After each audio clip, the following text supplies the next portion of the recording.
Welcome to the Leadership Zone. I'm your host, Sheila Walsh, Leadership Development Specialist, Coach and Researcher.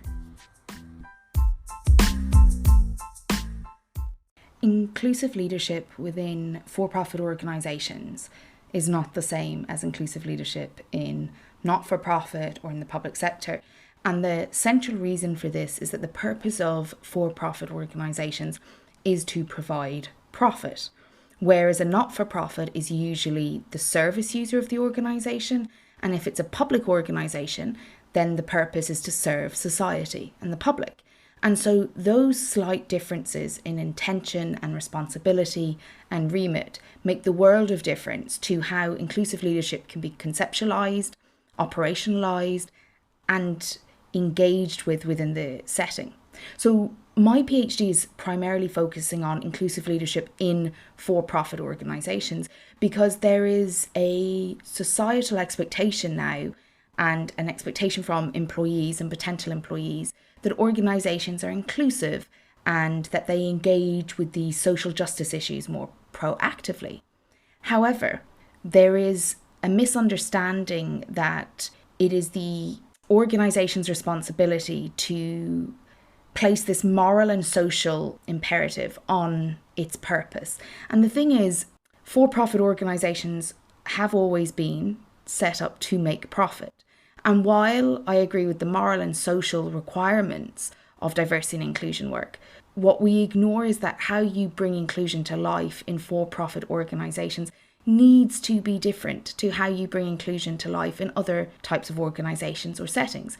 We cannot use a social lens and social approaches and social justice approaches within organisations, especially for-profit organisations, because ultimately they may not contribute to the task.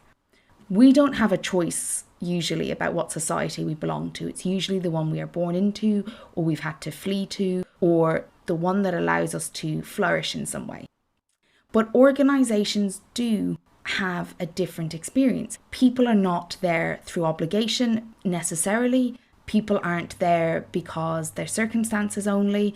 People have a lot of choices within the workplace, and the organisations they work for, they actually belong to the organisation, not just for good moral or social reasons, but because they are contributing to the task of the organisation, which is ultimately to make profit.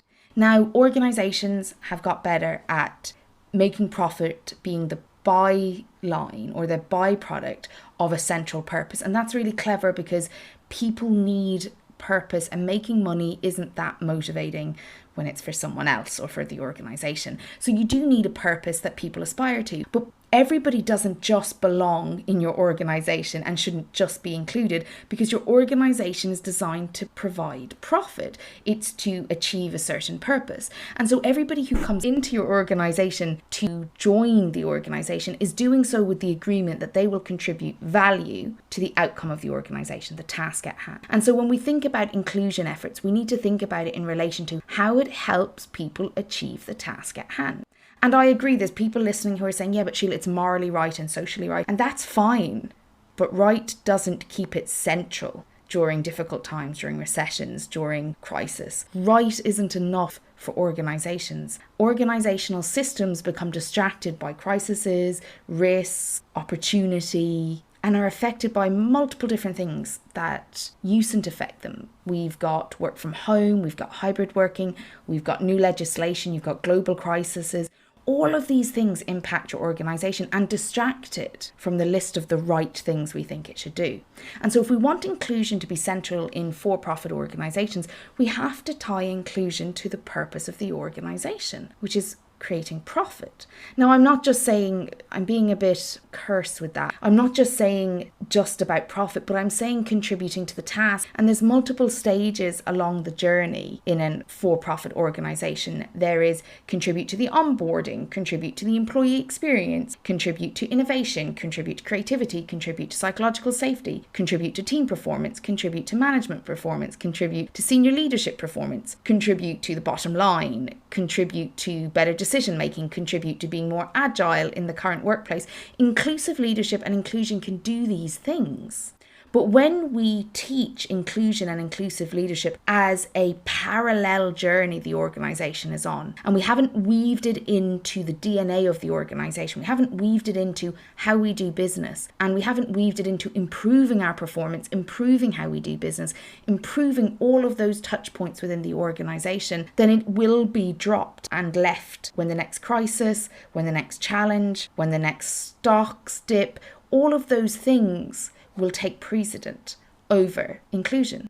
And so if inclusion isn't weaved into the fabric of the organisation, then it's going to be really, really difficult to keep it relevant, keep it alive, and more importantly, get people to buy in. A lot of the organisations I go into, people can tell me what the right thing to say is, what they should be doing, and, the types of challenges that they have. They can use all the right language. But once they know that we're safe, once they know we're in a conversation in which they can talk about the real challenges of inclusion, so we don't like to talk about that sometimes because we're afraid people will use it as an excuse. Once we get into that detail, I start to hear a lot more of the challenges. Diversity and inclusion is a tick box for me because I've got to demonstrate that I'm an inclusive leader, but also it's actually not measured anywhere in my performance. Or I'm meant to be focusing on inclusion, but all the KPIs are individual for individual contributors. So how do I get the contributors, when I can't change the performance management system, to see inclusion as part of their day-to-day work? And so inclusion and inclusive leadership is really, in for-profit organisations, needs to centre the purpose of the organisation, the shared task at hand. And within that task, there will be an umbrella of things inclusion can support with. And I've listed some of them previously. So it's very important that we're seeing inclusion as part of how we achieve organisational results, not as a separate achievement. Inclusion is not an end goal. We won't get there.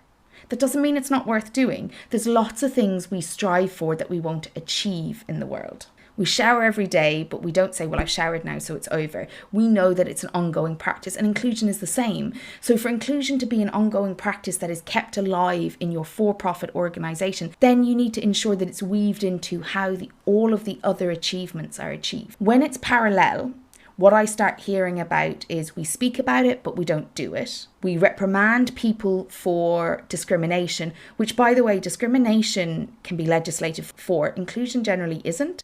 So when inclusive leadership or inclusion is centred as an anti-discrimination practice, that's quite a low bar that we're aiming for, not to discriminate. And when the times we talk about inclusion are in reaction to discrimination, we're still not really talking about inclusion. What we're talking about is discrimination. But inclusion is what lends to higher team and organisational performance, innovation, creativity, psychological safety, employee engagement, retention, attraction. All of those lovely things are enhanced by inclusion and inclusive leadership. The other thing is, if inclusion is seen as a diversity and inclusion kind of parallel, this thing that happens alongside the business, and it's not seen as a leadership responsibility, it's going to be really hard to sustain. Because what happens is when I go into organisations, they say to me, that's great, Sheila. You want me to do all these things for the people I manage or lead, but it's not being done for me. I can't speak up at the board meeting or at the senior exec meeting. The way power is used in those meetings is clearly oppressive. It keeps me in my place. I then have to take these demands and pass them on. You see, inclusion requires the most senior people in the organisation to see the value, to utilise it in their practices so that they can role model it, and then for it to filter throughout the organisation. You can start midway, you can start grassroots up, but the truth is it is easier in for-profit organisations to start with the top and make sure that the top understand what they're doing, feel comfortable with the conversations, know that they don't have to get it all right, but also know what are the essential no-nos. They use inclusion not as a topic on the agenda, but as a practice for all of the other agenda items. And that's when inclusive leadership and inclusion becomes a living practice that contributes to the task at hand for-profit organisations. It is not enough to teach it as a parallel because it will be left behind, but also we keep what works. And so if we want inclusion and inclusive leadership to be kept alive in the organisation, we have to start implementing it where it works. We need to set it up to succeed, not simply a training here and there, a diversity exercise here and there, a language change, inclusive language workshops. These things are helpful, unconscious bias, But actually, some of the research says they don't really change outcomes.